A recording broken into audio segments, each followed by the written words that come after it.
नमस्कार, मैं मानसी यादव आपके साथ न्यूज फ्लैश से बढ़ते हैं आज की ताजा खबरों की ओर।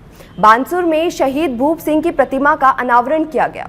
तिरंगा रैली के साथ साथ श्रद्धांजलि भी दी गई। बानसूर में दिल्ली पुलिस के अमर शहीद भूप सिंह की स्मृति में उनकी प्रतिमा का अनावरण नेता प्रतिपक्ष टीकाराम जूली, पूर्व मंत्री शकुंतला रावत और श्री 108 बाबा प्रेमनाथ महाराज के कर कमलों से किया गया।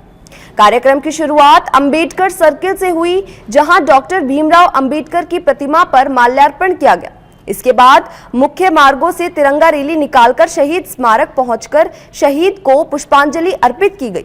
इस अवसर पर शहीद की पत्नी ममता देवी, पिता बाबूलाल, माता पतासी देवी, बेटा गौरव और बेटी लावण्या सहित कई जनप्रतिनिधि एवं गणमान्य लोग मौजूद रहे, जिनमें प्रधान सुमन यादव, जिला पार्षद रामोतर मीना, कांग्रेस व युवा कांग्रेस पदाधिकारी, अनेक सरपंच व स्थानीय लोग शामिल थे। अगली खबर अजीतगढ़ से है।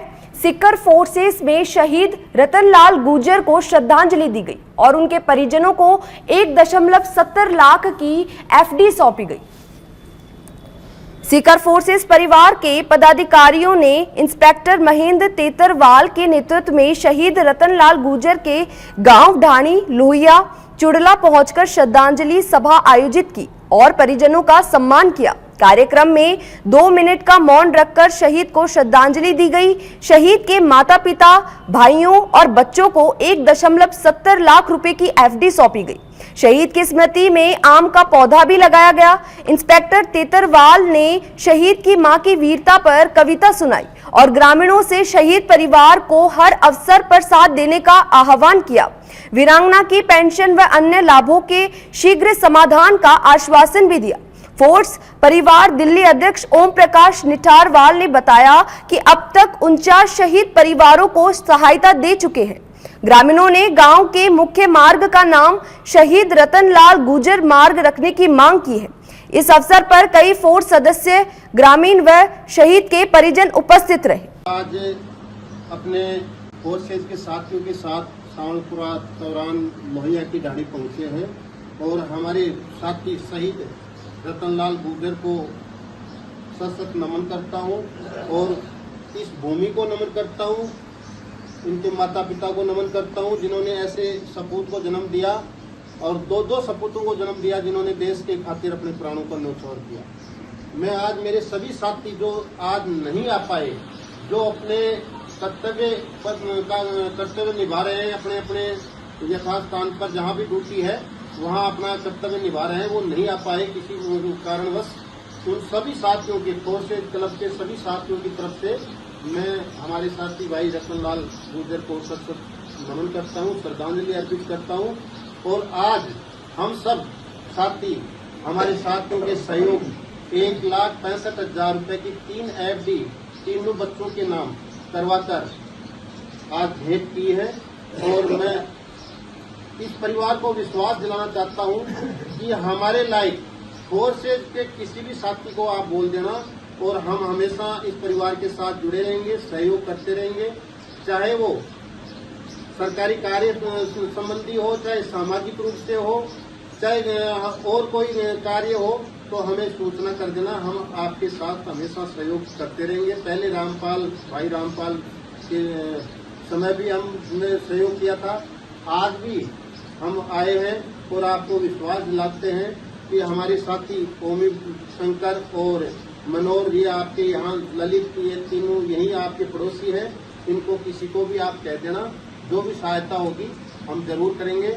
ये हमारा 50वां मर्तबा है। इससे पहले 49 साथियों के परिवारों को हमने सहायता दे चुके हैं और ये 50वां शहीद परिवार है जिसके लिए हम आज यहाँ लोहिया की ढाणी सावलपुरा दौरान पहुंचे हैं। मैं पुनः मेरे सभी साथियों की तरफ से मेरे साथी को सशक्त नमन करता हूं। जय हिंद, जय भारत। खबर जयपुर से है, जहां दिया कुमारी ने शिल्पी फाउंडेशन की सांस्कृतिक मैगजीन का विमोचन किया।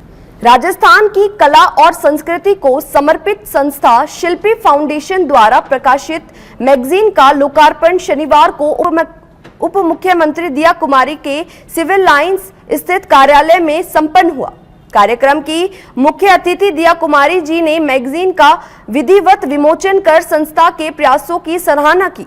इस अवसर पर शिल्पी फाउंडेशन की अध्यक्ष शिल्पी अग्रवाल, भाजपा की जिला मंत्री सुनीता अग्रवाल, प्रतिष्ठित साहित्यकार तारावती सेनी, नीरज, डॉक्टर तनुज मंगलानी, मनीषा गुप्ता समेत कई गणमान्य अतिथि मौजूद रहे। दिया कुमारी जी ने कहा, शिल्पी फाउंडेशन द्वारा किया गया यह प्रयास न केवल हमारी सांस्कृतिक विरासत को संरक्षित करेगा बल्कि समाज में सकारात्मक ऊर्जा और चेतना का भी संचार करता है। ऐसे कार्यों से युवाओं को अपनी जड़ों से जुड़ने की प्रेरणा मिलती है। शिल्पी फाउंडेशन विगत वर्षों से राजस्थान की लोक कला, परंपराओं और सांस्कृतिक विरासत को प्रोत्साहित करने के उद्देश्य से विविध आयोजन करता आ रहा है।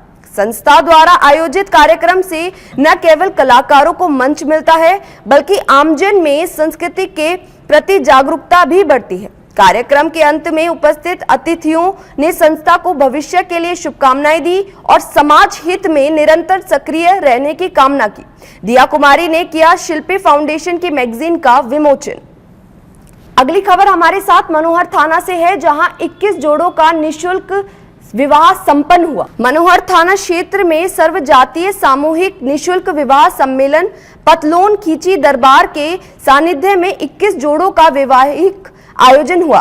कार्यक्रम के मुख्य अतिथि क्षेत्रीय विधायक गोविंद रानीपुरिया रहे। विवाह सम्मेलन समिति द्वारा भव्य स्वागत किया गया।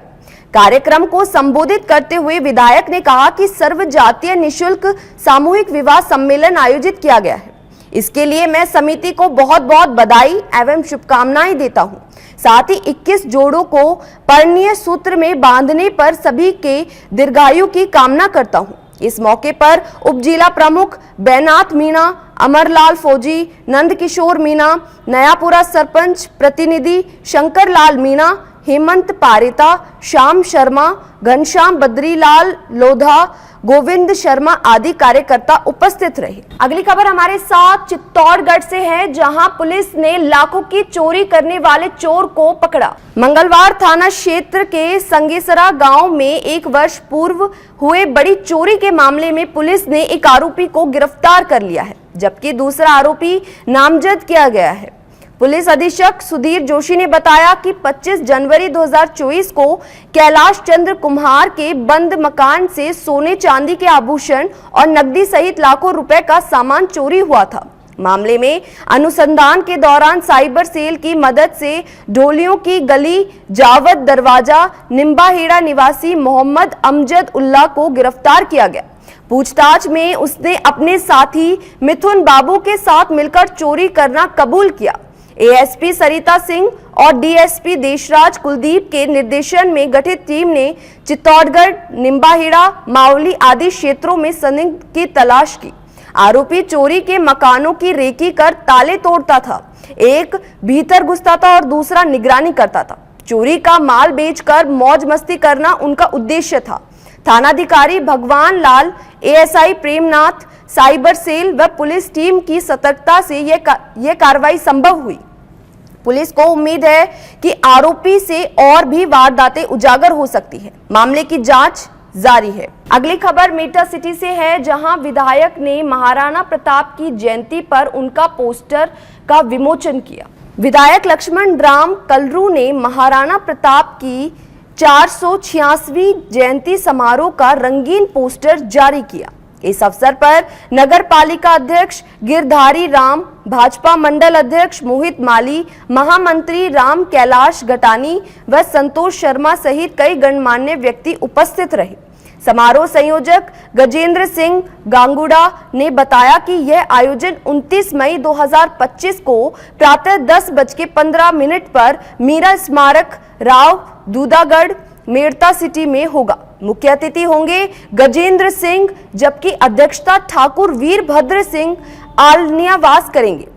विशिष्ट अतिथियों में पूर्व केंद्रीय मंत्री सीआर चौधरी, कैबिनेट मंत्री Avinash Gehlot, screen board director Rajveer Singh और विधायक लक्ष्मण राम मेघवाल शामिल होंगे।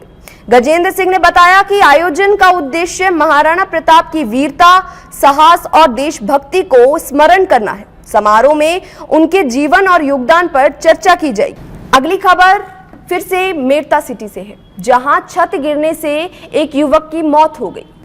जसनगर निवासी दिनेश गहलोत का शव जेताराम की निमाज रोड पर एक निर्माणाधीन मकान की छत पर संदिग्ध अवस्था में मिला। शव 2 से 3 दिन पुराना बताया जा रहा है और चेहरा खून से सना हुआ है।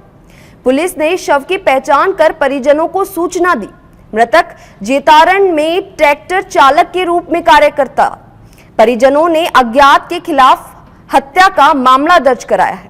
जेतारण सीआई मंजू ने बताया कि पोस्टमार्टम के बाद शव परिजनों को सौंप दिया और पुलिस मामले की जांच में जुटी है। अगली खबर हमारे साथ भवानी मंडी की है, जहां 3 चोरों को पकड़ा गया चोरी करते समय। बताया जा रहा था कि चोर आभूषण चुरा ले जा रहे थे। भवानी मंडी पुलिस ने आंवली कला गांव स्थित राम मंदिर परिसर में हाल ही में हुई नगबजनी की वारदात का सफलतापूर्वक खुलासा करते हुए 3 आरोपियों को गिरफ्तार किया। जिला पुलिस अधीक्षक ऋचा तोमर ने जानकारी देते हुए बताया कि मामले को गंभीरता से लेते हुए भवानी मंडी वृत्त निरीक्षक रमेश चंद्र मीना ने टीम के साथ कार्रवाई करते हुए कंजर जाति के 3 आरोपियों विक्रम उर्फ विक्रा, फूलचंद उर्फ फूलिया और सुरेश को गिरफ्तार किया है। पूछताछ में आरोपियों ने मंदिर परिसर से चोरी करना स्वीकार किया है। साथ ही चुराए गए सोने के आभूषण भी बरामद कर लिए हैं। पुलिस द्वारा आगे की पूछताछ जारी है और अन्य आपराधिक मामलों में भी इनकी भूमिका की जांच की जा रही है। अगली खबर हमारे साथ सिरसा की है, जहां अंशु को प्राकृतिक प्रेमी 2025 का सम्मान किया गया। खबर सिरसा से है, जहां शिक्षाविद व साहित्यकार प्रवीण पारिक अंशु को डॉक्टर सुरेंद्र वर्मा की मधुर स्मृति में युवक साहित्य सदन सिरसा में आयोजित कार्यक्रम अखिल भारतीय लघु कविता सम्मेलन 2025 से नवाजा गया। हरियाणा प्रादेशिक लघु कविता मंच सिरसा द्वारा प्रकृति प्रेम लघु कविता सम्मान 2025 से सम्मानित किया गया। उन्हें यह सम्मान एक समारोह में हरियाणा प्रादेशिक लघु कविता मंच के अध्यक्ष प्रोफेसर रूप देवगुण, पूर्व प्राचार्य डॉक्टर प्रेम कंबोज, कार्यक्रम अध्यक्ष चांद वर्मा, अति वरिष्ठ अध्यक्ष डॉक्टर जय भगवान सिंगला, विशिष्ट अतिथि आनंद प्रकाश आर्टिस्ट व प्रख्यात साहित्यकार मधुकांत द्वारा संयुक्त रूप से प्रदान किया गया। आपको बता दें कि यह सम्मान उन्हें लघु कविता के क्षेत्र में विशेष योगदान के लिए दिया गया है। इस अवसर पर प्रवीण पारिक अंशु की लघु कविता की उल्लेखनीय है कि एलनाबाद निवासी साहित्यकार प्रवीण पारिक अंशु को देश भर में अनेक साहित्यिक संस्थाओं द्वारा सम्मानित किया जा चुका है। देश की अनेक प्रतिष्ठित साहित्यिक पत्र पत्रिकाओं में उनकी रचनाएं छपती रहती है। हिंदी साहित्य की विभिन्न विधाओं में उनकी अब तक 9 पुस्तकें प्रकाशित हो चुकी है। आकाशवाणी से भी उनकी रचनाएं प्रसारित होती है। इस सम्मान प्राप्ति पर उन्हें उनके मित्र परिजनों एवं अध्यापक साथियों ने बधाई दी। अगली खबर नसीराबाद से है, जहां मुनि की प्रतिमा लाकर उसको स्थापित किया गया। अजमेर जिले के सावर कस्बे में पंच कल्याणक महोत्सव में प्रतिष्ठित 20वें तीर्थकर भगवान मुनि सुरवंतनाथ की विघ्नहर्ता एवं मनोहारी प्रतिमा को रविवार को नसीराबाद पहुंची। शाम 4 बजे प्रतिमा को पार्श्वनाथ चैत्यालय में ढोल धमाकों व शोभा यात्रा के साथ चाराचंद सेठी की नसियां ले जाते हैं। वहां कलशाभिषेक और शांति धारा के पश्चात विधि विधान पूर्वक प्रतिमा को नसियाम में विराजमान कराया गया। समस्त धार्मिक अनुष्ठान पंडित कोमल चंद शास्त्री के सानिध्य में संपन्न हुए। कार्यक्रम की जानकारी विकास सेठी ने दी। अगली खबर हमारे साथ मांडलगढ़ से है, जहां प्रधानमंत्री नरेंद्र मोदी मांडलगढ़ के रेलवे स्टेशन का वर्चुअल प्रभावरण करेंगे। प्रधानमंत्री नरेंद्र मोदी 22 मई को मांडलगढ़ रेलवे स्टेशन का वर्चुअल लोकार्पण करेंगे। अमृत भारत स्टेशन योजना के तहत 4.74 करोड़ रुपए की लागत से स्टेशन का कायाकल्प किया गया है। लोकार्पण की तैयारियों को लेकर कोटा डिवीजन और स्थानीय अधिकारियों ने रविवार को स्टेशन का निरीक्षण किया है। इस अवसर पर जनप्रतिनिधियों का स्वागत सम्मान भी किया जाएगा। कार्यक्रम में भीलवाड़ा सांसद दामोदर अग्रवाल, विधायक गोपाल खंडेलवाल और प्रधान जितेंद्र मुंदड़ा सहित कई गणमान्य लोग उपस्थित रहे। फिलहाल के लिए इतना ही। आगे की बुलेटिन के लिए बने रहिए न्यूज फ्लैश के साथ। नमस्कार।